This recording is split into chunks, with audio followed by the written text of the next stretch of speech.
जीवन में कभी न कभी मनुष्य को कुछ ऐसी मुश्किलों का सामना करना पड़ता है जब उसके पास समस्या का कोई समाधान नहीं होता।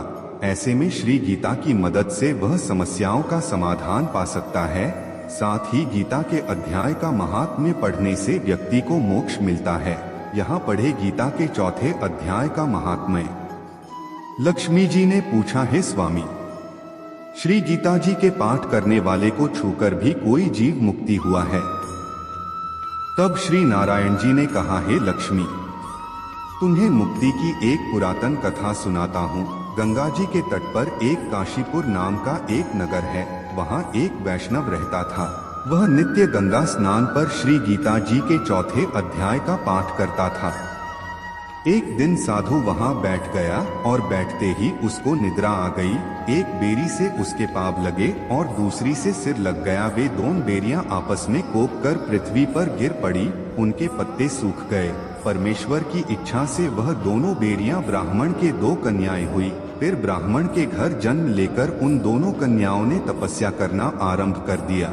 जब वे दोनों बड़ी हुई तब उनके माता पिता ने कहा, हे पुत्रियों, अब तुम्हारा विवाह करते हैं। तब उन्होंने माता पिता से कहा, हम विवाह नहीं करेंगे। उनको अपने पिछले जन्म की खबर थी। उन्होंने कहा, हमारी एक यही अभिलाषा है कि वह साधु हमें पुण्य दर्शन दें जिसके स्पर्श करने से हमें अधम देह से छुटकारा मिला और यह देह मिली वह मिले तो बड़ा अच्छा हो। यह विचार कर उन दोनों ने माता पिता को तीर्थ करने की आज्ञा मांगी। तब माता पिता ने उन्हें तीर्थ यात्रा की आज्ञा दी। तीर्थ यात्रा करती करती वह बनारस पहुंची तो वहां जाकर देखा कि वह तपस्वी बैठे हैं जिनकी कृपा से हम बेरी की देह से छूटी हैं। तब उन दोनों कन्याओं के चरण वंदना की। साधु ने कहा, तुम कौन हो? कन्याओं ने कहा, हम पिछले जन्म में बेरियों की योनि में थी। एक दिन वन में तुमको बहुत धूप लगी, तब तुम बेरियों की छाया के तले आ बैठे। लंबासन होने से एक बेरी से आपके चरण लगे और दूसरी बेरी से सिर लगा तो उसी समय हम बेरी की योनि से मुक्त हो गई।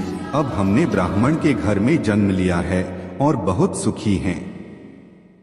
श्रीमद् भगवद गीता के दूसरे अध्याय का लाभ और महत्व। आपकी कृपा से ही हम मोक्ष को प्राप्त हुए।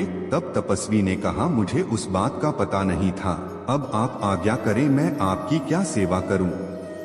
क्योंकि तुम ब्राह्मण उत्तम जन्म श्री नारायण का मुख हो। तब उन कन्याओं ने कहा कि आप हमको श्री गीता जी के चौथे अध्याय का फल प्रदान करो, देव देही पाकर सुखी होवे। तब उस तपस्वी ने उन्हें गीता जी के चौथे अध्याय का पाठ का फल दिया। फल के देते ही आकाश से विमान आए। तब उन दोनों देवी देही पाकर वैकुंठ के गमन किया। श्री नारायण, हे लक्ष्मी, यह चौथे अध्याय का महात्म्य है।